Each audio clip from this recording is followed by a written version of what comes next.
Amis cyclistes, salut! On se retrouve donc aujourd'hui sur la vidéo de la course de Molde qui a eu lieu le 25 septembre 2022. Alors on devait effectuer 14 tours de 4 km 700, ce qui faisait environ 65 km 800 de course. Nous l'avons effectué à une moyenne de 43 pour 232 mètres de D+. Donc là vous pouvez voir dès le départ ça part tranquillement. Donc c'était la dernière course de la saison 2022, donc qui a eu lieu en septembre, comme je vous ai dit avant. Et étant donné que je n'avais pas gagné aucune course en 2022, j'avais à cœur de la gagner. Donc là, vous pouvez voir devant moi, c'est le numéro 17, Timothée Lalleux, donc qui est leader du cœur de la CAPH parce que c'était une manche de la CAPH.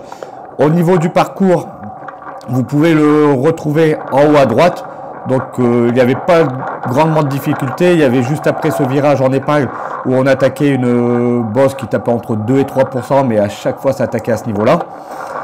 Donc moi le but du jeu c'est de suivre les coups et d'essayer de faire cette victoire que j'essaye d'avoir depuis le début de saison. Je tourne autour, j'ai fait de nombreux podiums, mais sans plus. Donc là vous pouvez voir d'entrée de jeu dans la bosse première attaque, donc moi je reste calé dans la roue du leader et je suis déjà à plus de 500 watts. Vous pouvez voir que c'est du 1%, mais ça monte très très vite. Il ne faut pas s'affoler parce que c'est un circuit très très roulant, donc il faut qu'il y ait au moins 7 à 8 coureurs qui sortent pour pouvoir espérer à ce que l'échappée aille au bout. Donc là vous pouvez voir, je suis toujours très bien calé, je ne prends aucun relais, je ne m'affole pas. J'ai mon cœur qui est déjà à 186 pulses, ce qui est énorme, hein. On est à plus de 45 km/h. Au niveau de la cadence, je suis à 103 tours minute, voire 110 tours minute, ce qui est énorme en course, hein. Et vous allez voir que ça va se calmer à un certain moment. Donc là, on va arriver donc, en haut de la bosse. Donc là, on avait effectivement un vent de 3/4 face sur ce côté-là. Là, vous pouvez voir Cyril Marcaille qui remonte sur la droite, le dossard 184.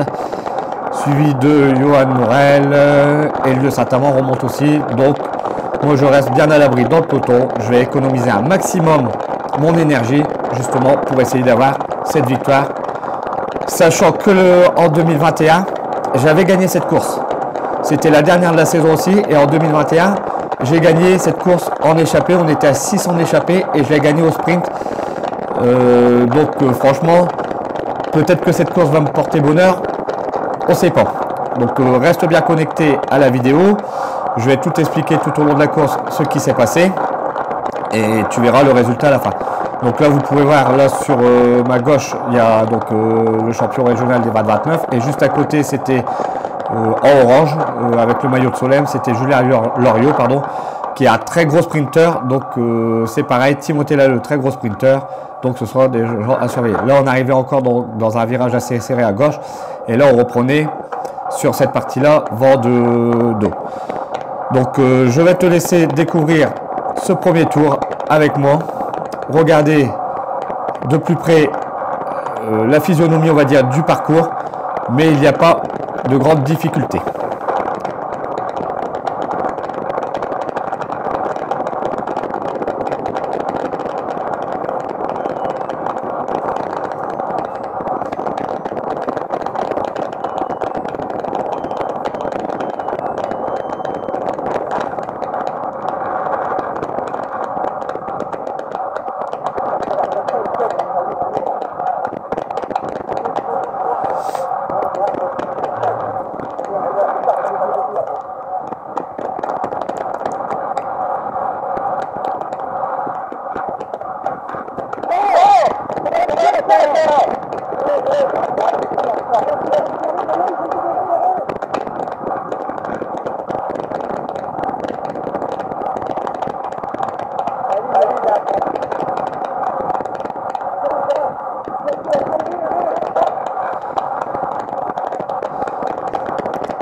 Hop là vous pouvez revoir, il a une petite accélération en début de peloton, donc comme je suis bien placé dans les 15 premiers, je n'ai qu'à suivre et sans faire trop d'efforts. Franchement, je vous l'ai dit, ça va être une course que je vais essayer de courir à l'économie pour pouvoir faire la victoire. On verra si j'arriverai à décrocher cette victoire sur la dernière course. Là, on va donc arriver sur la fin du premier tour. Donc on va, juste après cette ligne droite, on va prendre un virage sur la gauche, mais il fallait faire très attention parce qu'il y avait une ancienne voie ferrée, donc il y avait encore les rails apparentes. Donc c'était un petit peu, on va dire, il fallait faire attention où est-ce qu'on mettait la roue avant pour ne pas partir à la faute. Vous allez le voir, on y arrive là. Donc là, vous pouvez voir, il fallait être bien positionné pour ne pas prendre la cassure sur l'arrière. On prend toute la relance, là, le passage à niveau. Après, on avait un virage légèrement sur la droite, donc ce virage-là. Mais par contre, avec la vitesse, on avait tendance à se déporter sur la gauche. Donc, il fallait aussi rester attentif là-dessus. Donc là, tout le monde se regarde. On ne sait pas ce qui va se passer. Il y a le favori aussi, l'un des gros favoris de l'UFOLEP, le champion des 40-49, Stéphane Wins, qui est devant. Vous voyez, hop, ça se met tout de suite à attaquer. Derrière, ça réagit avec notamment Johan Morel et quelques gars de Dieu Saint-Amand. De ce fait, moi, boum, je me cale dans la roue de Yo. Très gros rouleur, très bon sprinter aussi. Et voilà. Ça sera encore donc une accélération qui n'aura abouti à rien du tout. Donc là, vous pouvez voir qu'on arrive donc à la fin de ce premier tour.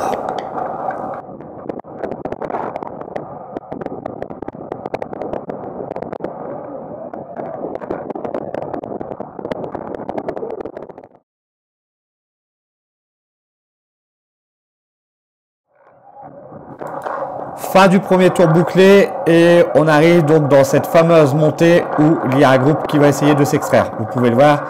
Donc là, moi je suis plutôt bien positionné sur la voie du peloton. Je suis toujours à plus de 400 watts dans cette montée. Et là, vous pouvez voir, le groupe s'extrait. Ils sont un sacré nombre, donc je me dis c'est peut-être la bonne. Donc moi là, tout de suite sur la gauche, j'essaye d'attaquer. Vous pouvez voir, j'en vois plus de 800 watts. Je vais me mettre effectivement à la planche pour essayer de rentrer sur ce gros groupe qui essaie de s'extraire. Et là, je redescends un petit peu mes watts à 400 watts et je vais essayer de rentrer avec, je suis à 193 pulsations par minute, ce qui est énorme. Mais par contre, vous allez voir que je vais me relever parce que derrière, le peloton a réagi. Il m'a pris en chasse, donc je ne ramène pas un peloton.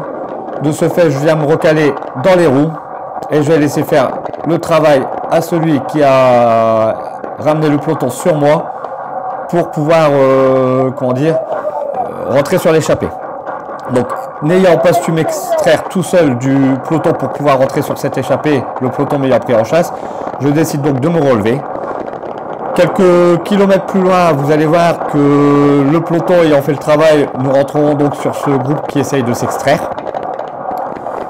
Et ça se fera presque ça tout au long de la course. De ce fait, moi je suis bien redescendu au niveau de mon cœur, je suis redescendu à 172 pulses, ce qui est dans une zone, on va dire, de confort. Je suis sachant que je peux tenir 185 pulses pendant presque une heure.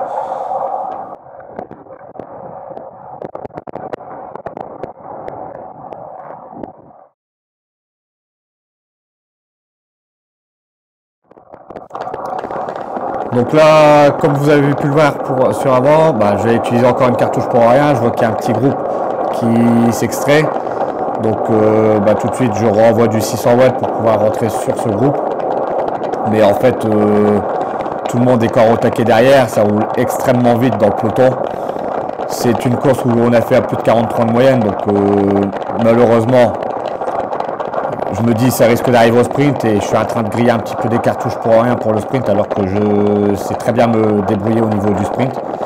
Ce sont des choses qui arrivent, mais quand on court après une victoire, des fois on court n'importe comment. Ça c'est le cas de le dire. Donc là de ce fait, on est reparti à l'attaque, mais ça n'a rien porté à ses fruits.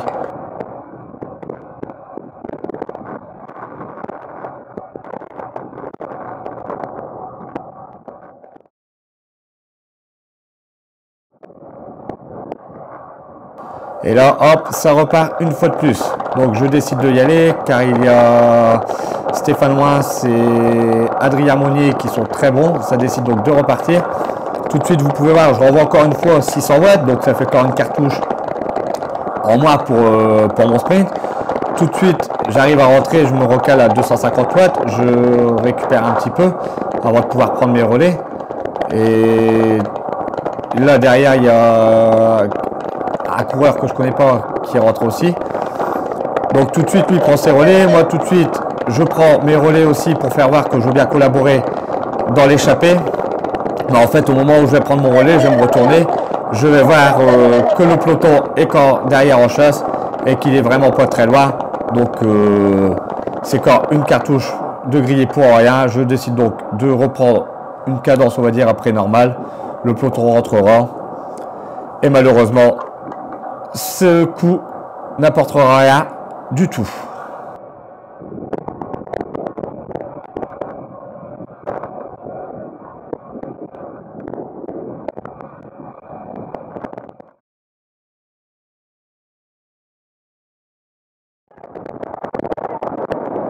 Allez, nous voilà donc partis pour le dernier tour et donc je joue pour la gagne. Donc là, il n'y a eu que des attaques donc tout au long de la course. Je vous en ai mis quelques-unes. J'aurais pu mettre une compilation complète. Ça n'a fait que ça, que ça, que ça. Sur les 3 derniers tours, ça n'a pas arrêté non plus. Donc là, je suis plutôt bien positionné, dirons-nous, au niveau du peloton. Je suis toujours dans les 10 premiers. Sachant que j'ai ma petite chance de jouer mon sprint. Je décide donc de bien rester positionné pour ne pas me faire enfermer ou quoi que ce soit. Donc là, vous pouvez voir, on va attaquer donc une dernière fois la bosse. Je vais bien rester calé dans les roues. Je vais prendre comment dire, un maximum les roues pour pouvoir faire remonter. Et vous allez voir qu'il se passera donc quelque chose. Je ne vous en dis pas plus. Restez bien jusqu'à la fin de la vidéo. Là, je reste calé dans la roue de Stéphane. Je ne fais aucun effort. J'essaie de maintenir mon cœur à 170 pulses. Et là, vous pouvez voir quand même que j'envoie 200 watts. Et je vais vraiment jouer ma carte de sprint. Là, une attaque de Stéphane. Donc, je décide donc quand même d'accompagner. Car dans le dernier tour, on doit laisser partir personne. Mais quand je dis personne, c'est personne. Là, je me retrouve plutôt dans le vent. Donc, il va falloir que je me remets tout de suite à l'abri. Vous pouvez voir que sur la gauche, toute la file remonte. Donc là, je redescends énormément dans le peloton. Tout de suite, j'arrive à me recaler dans la roue de Titi. Si tu regardes cette vidéo, Titi, salut à toi. Et je vais venir me replacer dans le peloton. Encore une fois, une nouvelle accélération en début de peloton. Donc, hop, je ne m'affole pas, je reste calé.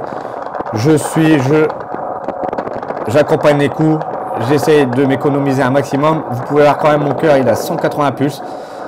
Et là, en haut de la bosse, ça se relève. Ça s'énerve un petit peu, on va dire. Il y a des... Voilà, parce que ça veut partir, mais ça n'arrive pas à partir. Après, c'est des faits de course. Moi, je me remets à l'abri. Vous pouvez voir que ça fait énormément de vagues. Tout de suite, ça rattaque. Stéphane, il va. Le coureur en jaune suit. Cyril, tout ça remonte avec Corentavo, remonte sur la droite. Moi, je reste calé et hop, je me fais encore une fois ramener. Mais vous pouvez voir quand même, j'envoie encore du 500 watts, ce qui est énorme. Donc là, on revient encore une fois sur le peloton. Et ça va faire quasi que ça. Vous pouvez regarder encore une fois sur la gauche.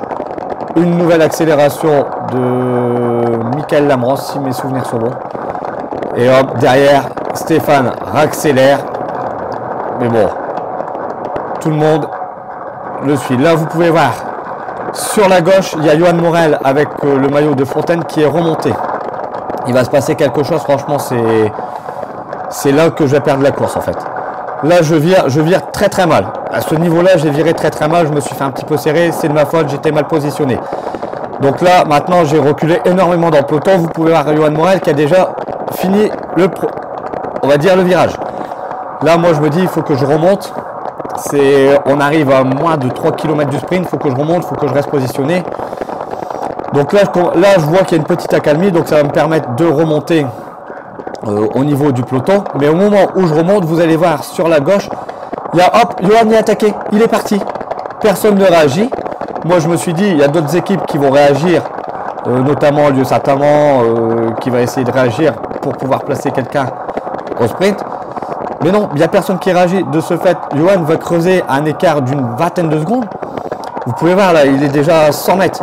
Mais ce qui est énorme. Et lui, Johan, c'est un très gros rouleur.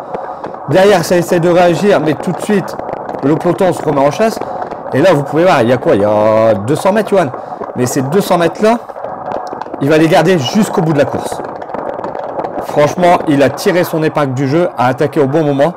Après, étant donné que c'est un très gros rouleur, bah, nous derrière, on s'est un petit peu regardé pour savoir qui allait rechercher Johan. Personne ne s'est décidé. Donc là, vous pouvez voir que Johan continue à creuser son écart. Bah, franchement, Johan, félicitations à toi pour avoir tiré ton épingle du jeu, attaqué au bon moment et avoir été cueillir la victoire sur cette dernière course. Tu la mérites amplement. Moi, donc derrière, bah, je peux pas me mettre à la planche. Je suis tout seul de mon équipe, je ne peux pas me mettre à la planche, je ne peux pas griller mes cartouches. Vous pouvez voir que ça réattaque. Donc je me suis dit peut-être qu'avec une accélération du peloton, Johan va se faire reprendre et je vais rester positionné pour pouvoir jouer la gagne. Mais non, ça sera quasi impossible. Johan, il y a trop d'avance. C'est fini. Donc là maintenant, je vais devoir me résigner à la deuxième place. Là, vous pouvez voir, ça frotte énormément.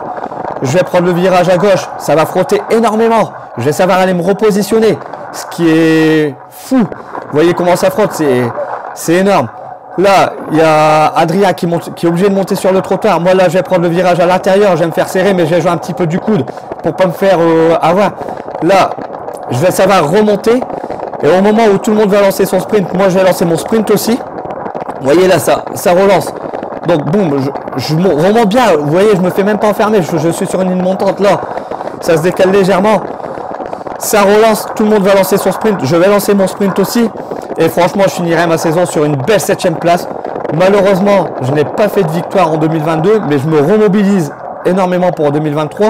J'ai fait une très belle saison. Et là, vous pouvez voir. Voilà, là, Julien, boum, lance son sprint. Tout de suite, je décide donc de l'y aller. Mais voilà, je me fais dépasser. Je suis un petit peu cuit. J'ai utilisé certaines cartouches. Vous pouvez voir que j'envoie plus que 500 watts. D'habitude, j'envoie plus de 1000 watts au sprint. Mais c'est quasi impossible. Donc, je finirai ma saison sur une belle 7e place. Ce qui est très propre, dirons-nous. J'ai fait une très belle saison. On félicite tous Johan. Félicitations encore à toi, Johan. Donc voilà, les amis. Il n'y aura pas eu de victoire en 2022, mais je me remobilise pour 2023. J'espère que cette vidéo de course t'aura plu. En attendant, n'oublie pas de liker, partager et de t'abonner à la chaîne. Active les petites notifications pour ne pas rater les prochaines vidéos. Et moi, je te dis à bientôt.